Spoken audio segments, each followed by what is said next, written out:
Bonjour tout le monde, ici Maxime pour la télécommunautaire TCBH. Alors aujourd'hui, j'ai la chance de m'entretenir avec nul autre que Jean-Philippe Rioux. Bonjour Jean-Philippe. Bonjour Max. Premièrement, Jean-Philippe, quand on entend le nom Jean-Philippe Rioux, on peut penser à plusieurs choses. On peut penser à capitaine du traversier, Ouais. président de l'escale. Non. Non, non, plus maintenant? Non. Ah, c'est dommage, mais tu l'étais quand même Oui, au tout début. j'étais, je ne suis plus depuis, ça fait avant les fêtes. OK, bon, on a le temps d'en reparler. Puis aussi, en fait, et rappeur. Aussi. Oui. Donc, ben, toi, aujourd'hui, comment, à travers tout ça, là, comment tu te définirais? C'est quoi que tu mettrais de l'avant en premier comme qui te représente le plus?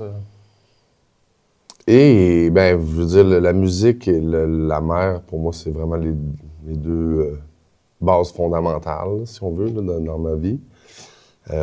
Travailler sur l'eau, ça fait depuis que je suis jeune que je voyage sur l'eau. Fait que ça me définit bien d'un côté. Puis de la musique, ben, c'est vraiment mon alter ego, si on veut, entre le capitaine et le rappeur. Capitaine plus sérieux, puis rappeur plus artistique. Ouais, mais en fait, les gens qui me connaissent, je suis toujours la même personne partout. J'ai pas... je joue des rôles différents, mais moi, personnellement, je m'adapte dans mon rôle. Je ne joue pas des rôles selon le chapeau que je porte. Tu restes toi-même. Ouais. Mais est-ce qu'il y a un fil conducteur qui relierait les 4 rôles que j'ai nommés, qui aurait un fil conducteur qui fait que c'est toujours JP qui est là, genre? Ben, en fait, quand je suis au travail comme capitaine, ben, tu vas me voir dans la timonerie, puis ça arrive parfois ça arrive très souvent que je mets de la musique au travail, que je vais même des fois avoir des poussées d'inspiration, puis d'écrire 2-3 lignes sur le coin de la table à cartes, parce que c'est là que ça se passe. En même temps, quand je fais mes chansons, ben, il y a plein de chansons qui ont plein de petites connotations maritimes au travers. Fait que ça tu sais, l'un vogue dans l'autre, ainsi de suite. Les passions s'alimentent entre elles. Ouais. Oui. Ouais, certainement. Okay. Fait que ça fait juste augmenter le niveau d'énergie puis de vouloir créer. Ouais, plus. je suis une personne qui est assez créative dans la vie. J'aime ça pouvoir mettre mon cerveau haïtien pour créer, trouver des solutions. Autant que ce soit sur le bateau comme capitaine, la création pour trouver des solutions aux problèmes qu'on a. Autant la création musicale que... Fait que ça serait vraiment la créativité qui unirait toutes ces fonctions. C'est là que tu te donnes, c'est avec ton talent créatif. Certainement. Sinon, allons vers l'enfance. Je suis curieux, je voudrais savoir quel genre d'ado tu étais? Oh,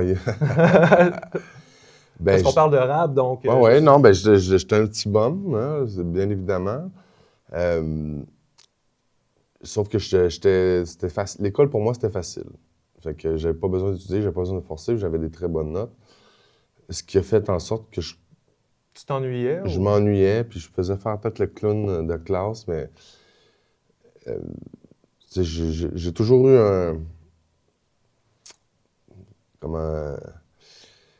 un goût de défier l'autorité, de façon de trouver, non seulement de la défier, mais de lui faire comprendre que j'étais capable de jouer dans les marges et que c'était correct. Je sais pas si tu me suis. Ben, c'est de pas nécessairement se conformer à l'autorité, ce qu'elle veut, mais lui montrer, hey, j'ai ma propre manière de faire. Puis, ouais, d'une façon là, mais ou sinon démontrer que ce qui était demandé par l'autorité, ben c'était pas nécessairement la bonne chose. Moi, être capable de prouver à l'autorité qu'il avait tort, ça c'était mon fun. Oh. Fait que, donc, dans les classes, puis c'est pas tous les profs, là. Il y a des profs avec qui je me suis super bien entendu, d'autres que moins. Mais en fait, puis même ça s'est traduit, puis ça se traduit encore aujourd'hui. Si je suis devant une classe, ben j'enseigne aussi, mais si je suis devant une classe, puis j'écoute un prof, s'il n'est pas intéressant, ça va prendre 2 minutes, je vais dormir. Si le prof est intéressant, il va me captiver, puis tu sais... Il faut que l'autorité soit compétente pour que tu la respectes. Oui, certainement. Oui, ça c'est sûr. Tu as ta propre compas interne pour décider ce qui est pas acceptable? Ben, selon mes valeurs. Tu sais, si moi, je trouve que si ça sort de mes valeurs puis que je suis capable de rentrer mes valeurs là-dedans, ben, je vais le Puis on faire. s'imagine à l'époque, c'était peut-être moins accepté de contester l'autorité Ah non, ouvertement. non, oui. Ben, nous, notre génération à Tropstol, on est pas mal. La dernière génération, elle s'est fait enseigner par les sœurs. Il y avait encore des sœurs qui enseignaient à l'école quand nous, on était jeunes à l'école ici. Tu pouvais bien contester la morale Donc, ambiante. fait que, tu sais, mais c'était sur la fin. Là. Il y avait, les sœurs prenaient leur retraite une après l'autre, mais on a quand même eu une couple de professeurs avec le cadre strict religieux jusqu'en 6e année, à peu près. Puis avec cette attitude rebelle-là, contestataire, qui se laisse pas berner, j'imagine que c'est là que le tempérament était bouillant pour rejoindre le rap, qui allait devenir plus tard un mode d'expression de toi. Ouais. Ben, le rap, ça a été vraiment une découverte pour la poésie, en fait, pour les textes, j'aime jouer avec les mots, j'aime quand des bons jeux de mots sont faits. Et dans le rap, il y en a beaucoup. C'est sûr que la mélodie, les tunes, ça venait me toucher, ça venait me chercher. Fait que j'ai attaché à ça assez rapidement. Est-ce que c'était du rap français ou anglais en premier? En anglais en premier, parce que en fait, j'ai connu le rap à cause d'un ami anglophone qui était venu rester à Trois-Pistoles. Puis c'est un peu par le biais de lui que j'ai commencé à connaître À quel le rap. âge? J'avais 11 ans. Ah oui, aussitôt que ça. Ouais. OK. Ah ouais, à 12 ans, j'ai écrit mon premier rap à peu près. Là. OK. Puis, Puis par rapport à ça, justement, je me demandais, ça a été quand ton premier show, ta première prestation de rap devant un public? ça a été secondaire en spectacle à l'école polyvalente à Trois-Pistoles. Puis, écoute, à cette époque-là, dans les années 90, là, fin 90, à Trois-Pistoles, le rap, c'était... Ça existait ça peu. n'existait pas, là. C'était Metallica, Pantera. Je pense que Loco Loca, ça existait même pas. Ça n'existait pas encore, non. Non, il n'y avait pas de rap français. Il n'y avait pas de rap québécois non plus, encore. Ça commençait.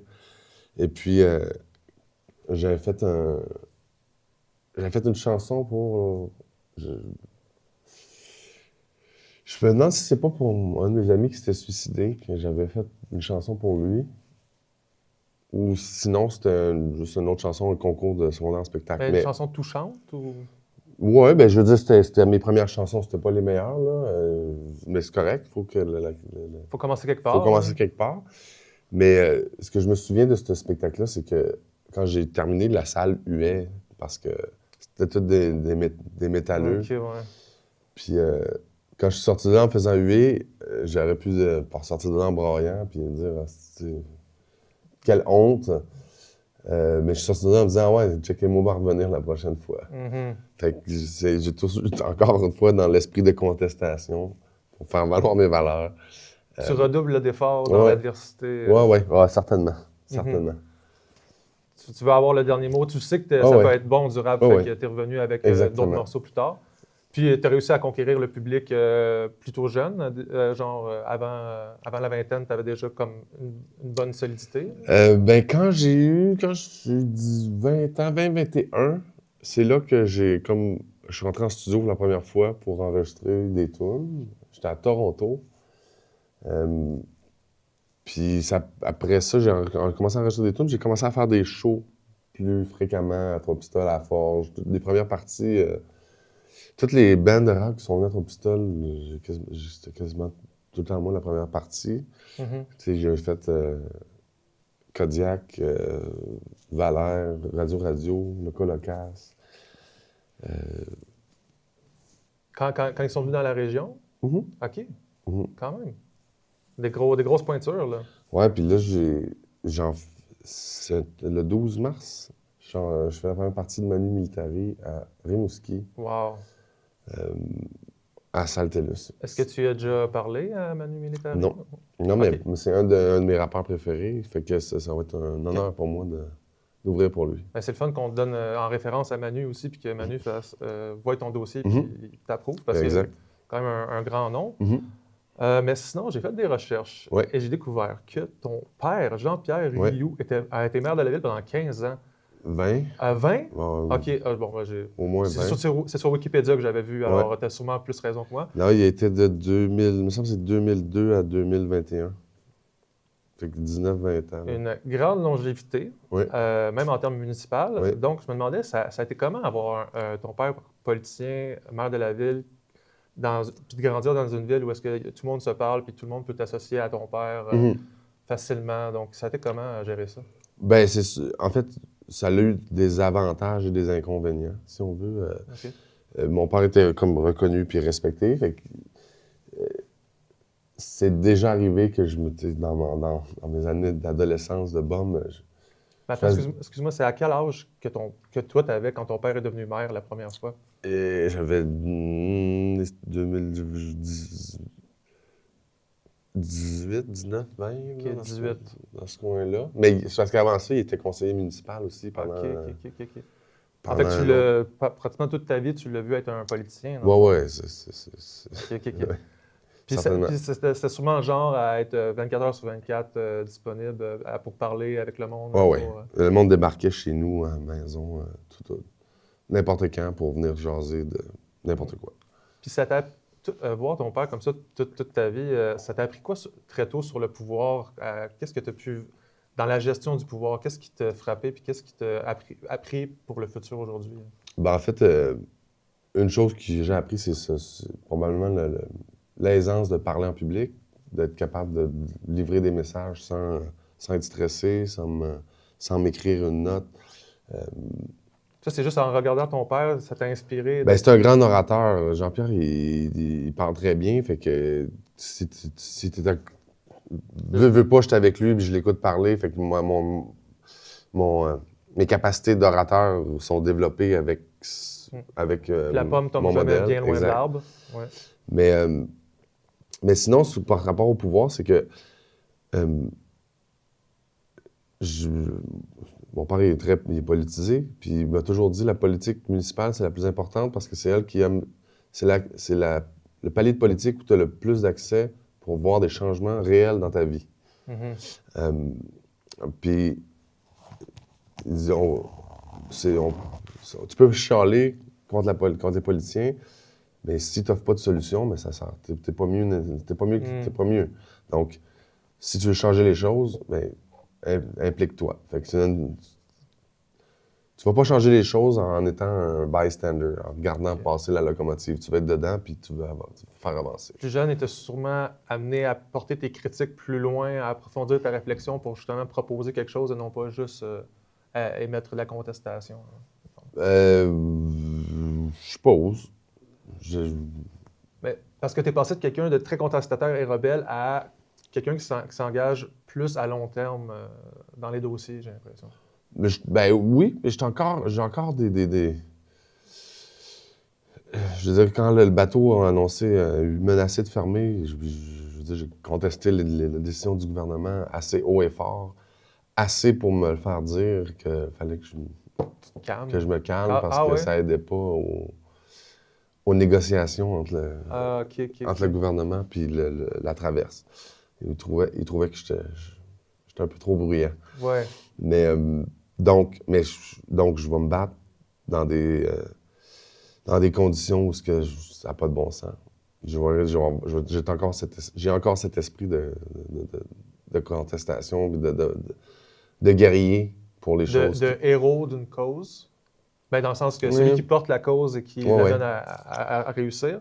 Mais justement, c'est quoi la cause qui t'a enflammé en premier, la première cause qui t'a poussé à t'engager politiquement, ou socialement? Ben, je pense que mon engagement social s'est fait avant tout par la musique, déjà en partant. OK. Je veux dire, ça a été ça, mes premiers engagements sociaux.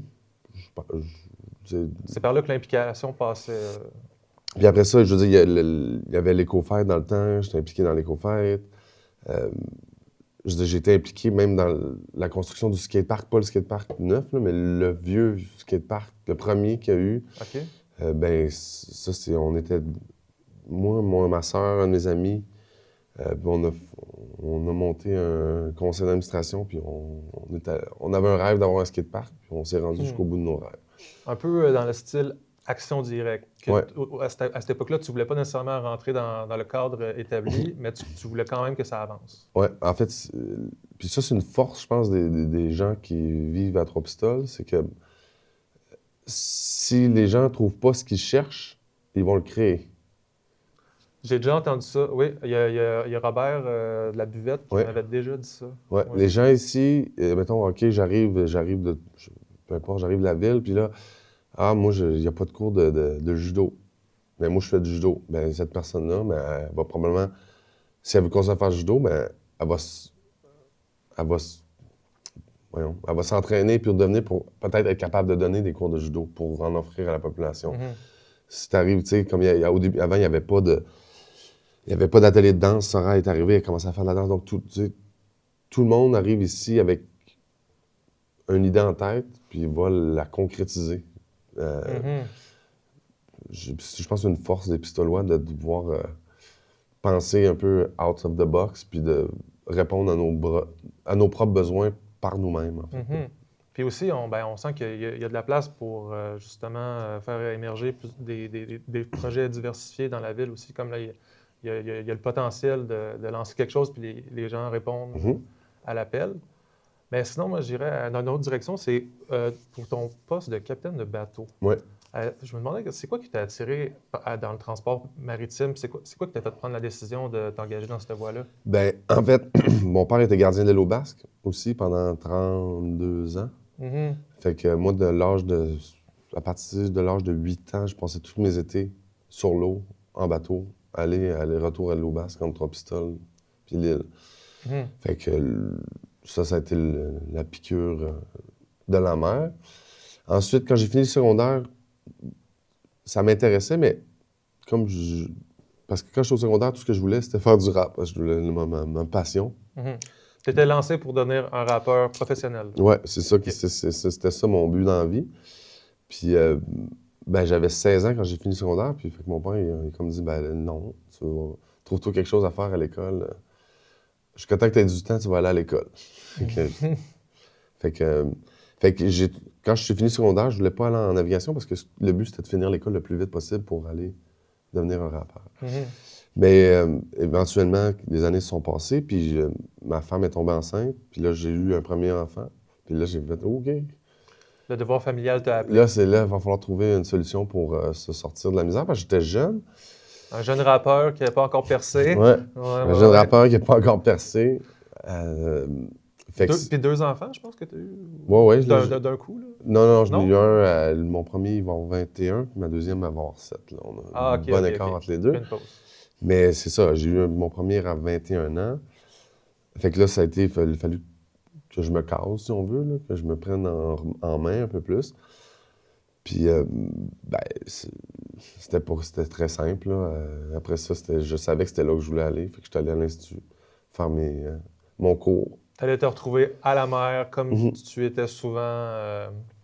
Exactement. Ton élément. Je me suis retrouvé dans mon élément. Voilà. Mais puis, dans le fond, c'est une grande responsabilité, ça, être capitaine de bateau.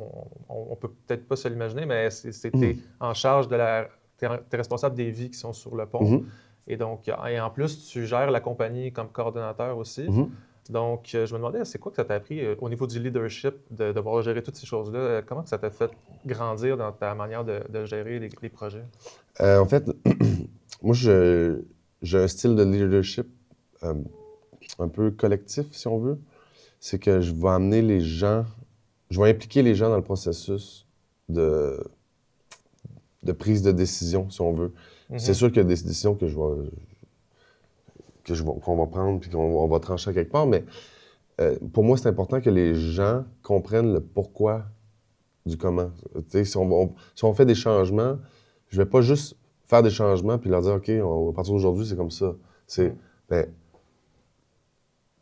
Pourquoi ces changements sont arrivés? Pour que les gens comprennent puis qu'ils se sentent impliqués dans le processus de changement. Puis ça va un peu dans mon leadership aussi. Je dis souvent, sur un bateau, tu es aussi fort que ton maillon le plus faible. Fait que si tu prends pas bien soin de ton équipe, même si tu as une super équipe de super-héros, si tu as une personne sur ton équipe qui est le maillon faible, le jour que ça va craquer, ça va passer par là. Ouais. Puis, donc, c'est pas important pour moi d'avoir une équipe qui est soudée, compétente et qui me suit dans mes passions. Parce que j'ai aussi des idées un peu folles, des fois, pour le bateau. Là. En effet, comme avoir des viennoiseries fraîches oui, sur plein de choses. Ben, le restaurant, ça, c'est un peu moi aussi. Avant, on vendait des sandwichs Paul au bic dans le plastique. Puis depuis, quand je suis arrivé, je disais, la première affaire que j'ai changé, c'est ça. C'est là, on va faire des menus pour faire valoir tous nos producteurs locaux. Fait qu'on passait par la boucherie, les viennoiseries par la grosse patinée. Fait on voit, moi, je vois le bateau comme une fenêtre sur le monde, sur le trois pistoles. Autant sur le trois pistoles que sur les escoumins. Tu le vois pas juste en termes de transport, mais de tourisme aussi. C'est une vision, c'est la fenêtre que les touristes... Parce que les touristes, ils passent. On en passe 38 000 par année. C'est pas les 38 000 qui arrêtent. La majorité des touristes vont passer. Sauf quand ils passent sur le navire, bien, si on est capable de leur vendre la région, bien, ils vont peut-être finalement se dire « Ah, je vais arrêter une nuit, ça a l'air le fun de rester ici. Ou dans un autre des cas, ils vont dire ben, « Ah, cette année, on n'aura pas le temps, mais on vient de découvrir quelque chose de le fun, on va revenir l'année prochaine. » Parce que pendant la traversée, ils sont 1h30 à attendre. Fait que c'est le moment idéal pour vendre notre salade, puis essayer de les raccrocher, puis de les garder avec nous. Vraiment, je pense que pas la Chambre du tourisme, là, mais les organisations de tourisme de la région, oui. Est-ce qu'ils ont reconnu ton apport à ce niveau-là? Non, c'est certainement. L'industrie touristique locale et même régionale, on sait que le bateau est un moteur économique, touristique de premier plan. Là. On pourrait même dire insoupçonné de quelqu'un de pas averti. Oui, le traversier est très, très important ici. C'est très important. Passons d'un sujet maritime à un autre. Tu étais président de l'Escale, c'est ce que je viens d'apprendre en grande primeur, et ce qu'on a appris en grande primeur maintenant. Mais tu as beaucoup collaboré avec le milieu maritime parce que tu en es issu pour créer l'Escale avec d'autres partenaires. Et donc, je me demandais, peux-tu nous expliquer c'est quoi l'Escale et comment ça fonctionne? Pour que les gens savent mieux. L'Escale, c'est un regroupement de... En fait, c'est les acteurs du monde maritime de Trois-Pistoles. Fait que la Marina, la CNB, la Coop de kayak, la Société Provencher, le Club de pelote basque. On s'est mis ensemble pour revitaliser ce qui s'appelait le parc d'aventure basque. On appelle l'Escale aujourd'hui. Qui est, selon nous, un point tournant touristique fort qui a fermé en 2016, je pense. En tout cas, peu importe, ça a fermé, puis ça a été fermé pendant un petit bout. Mais je veux dire, on veut développer, je pense que le conseil de ville, depuis plusieurs années, veulent développer le secteur quai parce que c'est ça notre atout touristique. Les gens ne viennent pas pour aller au centre d'achat, sur le bord de la 132. On s'entend que la beauté du paysage de la côte, c'est ça. Là. Ils vont descendre au fleuve, puis même puis pas juste les touristes, là. Combien de personnes vont au quai à tous les jours pendant la population? J'en fais partie. Donc, c'est vraiment un endroit privilégié autant pour les touristes que pour la population. Fait que ça fait longtemps que la ville veut développer ce secteur-là, puis on a une bâtisse qui est incroyable. Il suffit de la remplir, de la développer, puis de développer les synergies entre nous pour réussir à faire aller ça de l'avant. Ceci dit, on a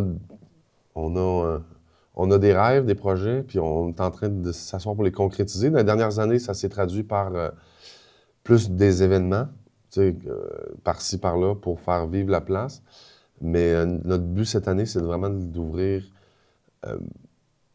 régulièrement comme un accueil touristique, espèce de centrale de réservation pour tous les...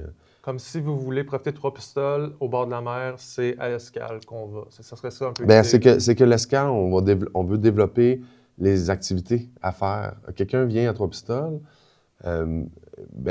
s'il va à l'Escale, il va savoir tout pour ce qui est rapport au maritime, toutes les possibilités qu'il y a vont être là. Fait que ce soit le kayak, la Société provençale et l'île Basque, aller-retour sur le navire, des ou la marina, électriques. il y a Circonflex qui est là. Fait que c'est comme, on essaie de développer un appel d'offres pour que les touristes restent à Trois-Pistoles, ne font pas juste que d'être de passage. Qui se disent, j'ai au moins une journée à Trois-Pistoles avec l'escale pour avoir du plaisir. Ouais.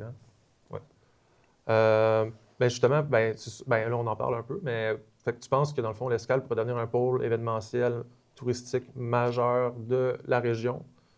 Ben, en fait, il passe 38 000 personnes devant la porte. Ouais. Puis dans les dernières années, même si c'était fermé, comme on commençait à travailler là, les gens arrêtent naturellement, même si c'est fermé. Les gens arrêtaient, puis venaient poser des questions parce que ça attire. Ben, c'est une sacrée grosse bâtisse qui passe pas inaperçue. Non, qui passe pas inaperçue, qui a son architecture un peu flyée. Fait que les gens sont... Puis aussi, les Français, ils capotent quand ils voient un fronton de pelote. Donc, tout ça fait en sorte que c'est vraiment... On est à la lignée de la route verte, de la route bleue, du traversier, les VTT, la trail des VTT passe aussi juste à côté.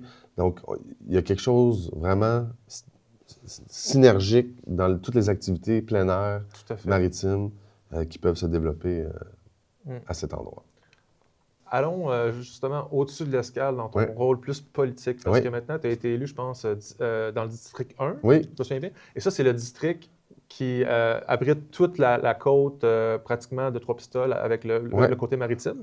Donc, tu es sacrément bien positionné, encore une fois. Ben oui, c'est pas pour rien que j'ai choisi ce district-là. C'est le district où je veux apporter le plus de changements, que j'ai des projets avec le bateau ou avec l'escale. Allons tout de suite à cette question. Donc, c'est quel développement tu aimerais amener dans ton secteur? Et par la bande, j'ai appris, en fait, par les médias, j'ai appris qu'il y avait un projet de cale sèche qui s'en venait. Tu veux-tu nous en parler? Ben, je peux pas vous en parler bien plus que j'en ai parlé dans les médias cette semaine. Je dis c'est embryonnaire. Mais est-ce que ça serait là ton projet que tu veux vraiment pousser le plus pour qu'il je dis, c'est pas mon projet. OK, oui, c'est moi qui le porte, là, mais c'est pas mon projet à moi, c'est le projet de la CNB. Si on veut que le navire perdure dans le temps, moi, je suis convaincu que ça passe par la cale sèche. Être autonome, être maître chez nous, développer notre expertise, puis faire nos propres réparations. Est-ce que c'est parce qu'en ce moment, on n'a pas de cale sèche, donc on laisse un petit peu le bateau s'abîmer avec les années? Non. C'est ça? Non, on a quand même des cales sèches réglementaires à faire à tous les 5 ans. Alors, on a des inspections annuelles à toutes les années. L'affaire, c'est on n'a pas les moyens dans la cale sèche tant que ça.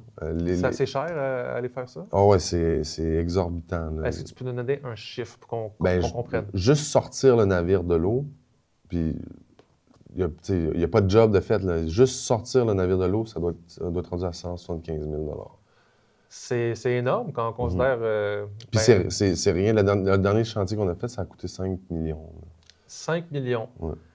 Et de le faire nous-mêmes, on pourrait, dans le fond, un peu payer cet argent-là qui revienne dans la communauté par la banque. Au lieu de payer une cale sèche, puis se faire sortir l'argent. Tout l'argent de l'extérieur qu'on a accumulé avec les traversiers, bien là, on est obligé de la ressortir. Fait qu'en créant cette cale sèche-là, bien, tout cet argent-là qu'on vient de récupérer du tourisme, bien, on le dépense ici, chez nous, dans notre cale sèche, dans des salariés, dans des business, Est-ce que ça serait une propriété de la compagnie maritime de Trois-Pistoles? C'est la RIP qui va porter le projet. La RIP, c'est la Régie intermunicipale des infrastructures portuaires. OK. Fait que c'est les 4 municipalités qui sont desservies, donc Trois-Pistoles, Notre-Dame-des-Neiges, Escoumins, Espit, qui possèdent les quais. Donc, c'est eux qui vont... C'est eux qui deviendraient propriétaires de la cale sèche. Puis de cette façon-là, la CNB va payer la RIP pour faire ses travaux, whatever.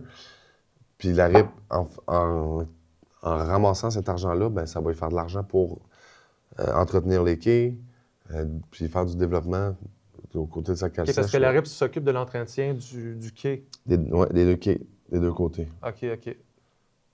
En fait, ça serait un peu logique qu'elle ait une rentrée d'argent pour l'entretien. Il y en a une entrée d'argent. Je veux dire, l'entente est chaque passager qui passe sur le traversier, il y a une cote qui est envoyée à RIP pour qu'elle se fasse un fonds de roulement pour...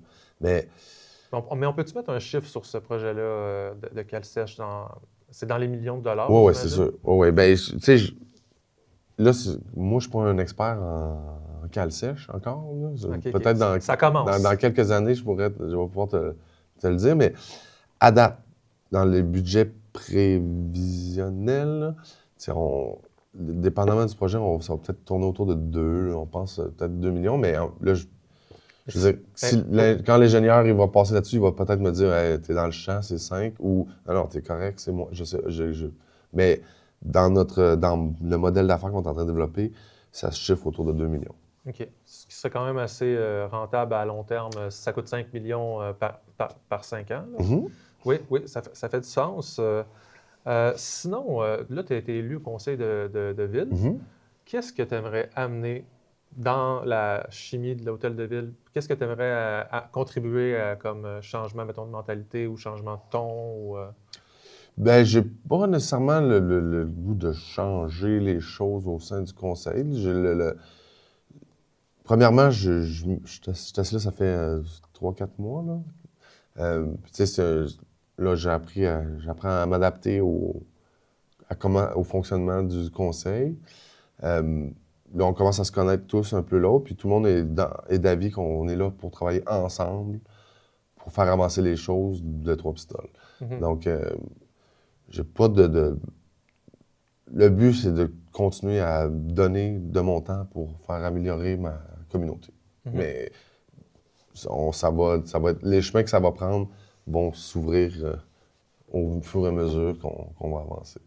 On va voir avec le temps ce qui se présente à nous. Exact. Parce qu'il y a beaucoup de challenges qui s'en viennent, je pense, pour la Trois-Pistoles et la MRC des Basques. Sinon, je me dois de la poser, cette question. Oui. S'il y a une opportunité, un jour, peut-être, où tu pourrais te présenter à la mairie, serais-tu intéressé hypothétiquement? Un jour, peut-être, à ma retraite. Mais je pense que présentement, mon rôle est beaucoup plus efficace en tant que capitaine puis de gestionnaire de la CNB. Mm-hmm. Mon but, c'est de pérenniser le service. Une fois que tout ça va être safe, et qu'on va avoir notre CalSèche, puis qu'on va avoir, notre bateau va être réparé, puis on sera en vision en train d'en construire un nouveau, ben là, je me dirais que ma job en tant que côté maritime va être faite. Après ça, avec ma fille qui est jeune, puis tous les projets que j'ai, je pense pas que j'aurais le temps. Soit que je serais un mauvais maire, ou soit il faudrait que je laisse de côté des choses que j'aime. Puis là, je suis comme pas là dans ma vie. Là. Tu te sens plus collé sur les enjeux qui te tiennent à cœur en ce moment avec tous tes rôles que le maire en haut, qui supposément a beaucoup de pouvoir, mais il y a beaucoup de contraintes aussi. Puis tu peux faire des coups de gueule en tant que Jean-Philippe encore, mais quand tu es rendu un maire, là, les relations publiques embarquent pour... Ouais, mais ça, je veux dire, j'ai toujours eu quand même ce besoin d'être présent pour le public, juste en tant que capitaine. Tu sais, c'est drôle, tu me demandais comment c'était d'avoir grandi avec un père qui était dans la politique connu. Puis, ben, j'ai toujours été le fils à Jean-Pierre jusqu'à temps que je devienne capitaine. Quand je suis devenu capitaine, là, je suis devenu capitaine. J'ai changé de statut. C'est là que tu t'es affranchi. C'est là que je suis devenu quelqu'un dans ma communauté. Puis, je veux dire, tu connais l'importance du bateau à Trois-Pistoles. Donc, les gens vont m'arrêter dans la rue, à l'épicerie, ça va prendre des nouvelles du bateau sans cesse. Fait que ça fait longtemps que je suis comme habitué à ça. Puis, même encore ça, aller faire l'épicerie avec mon père quand j'étais jeune, c'était ça, là, c'était du PR entre les fruits et légumes. Puis, ça fait partie un peu de mon positionnement social dans la communauté. À date, tu es très satisfait, mais tu ne fermes pas la porte quand tous tes dossiers... Quand mes dossiers, à la retraite, parce que c'est sûr que je slack, je pourrais pas faire la mairie, puis le capitaine, puis gérer la business, puis être rappeur. Mais Fait que donc, éventuellement, on verra, mais je ferme pas la porte, mais pour l'instant, c'est pas dans mes projets à court terme. Parfait. On prend ça en note. Puis en terminant, tu as des multiples projets. Alors, est-ce que tu aimerais partager au public quelque chose qui s'en vient de toi, que tu as envie qu'on vienne, qu'on mette dans notre calendrier pour pas manquer? Ben, je fais la première partie de ma Lunitari le 12 mars. À part ça, ben, je veux dire, il y a Non, j'ai pas de... Non. Restez à l'affût, venez à l'Escale cet été. Venez prendre le bateau cet été. Défendez votre urgence. Défendez votre urgence. Le 11 février, là, c'est à l'église. Il faut avoir le maximum de monde. Tu sais, en fait, je trouve ça drôle. Quand le bateau a eu... il y a eu le combat social pour le navire, ça a vraiment levé. Puis j'ai l'impression qu'avec l'urgence, ça lève, mais j'ai l'impression qu'il manque un peu de... Bien, c'est peut-être parce qu'à chaque fois qu'on a communiqué, on ne sait pas trop si c'est vrai, mais on pense que ça arrive. Puis là, ils nous font des dizaines et des dizaines de communiqués. Puis là, à un moment donné, les gens ils réagissent plus. Ouais. Tu sais? C'est ça un peu. Fait qu'il faut vraiment sortir puis se souder puis venir à l'église pour montrer qu'on veut la garder, notre urgence. Ouais. Parce que si on se présente pas, ben on leur donne plus de munitions. Voilà. Faut pas se tomber les bras devant ce challenge-là. Ben, merci beaucoup, JP, pour ton temps. C'est plaisir. Merci pour ton engagement, puis bonne continuation dans tes projets. Et on te souhaite beaucoup de courage pour tous tes rôles que tu joues, parce que tu vas en avoir besoin, je pense. Merci. Yes. Merci à toi. Salut. Salut.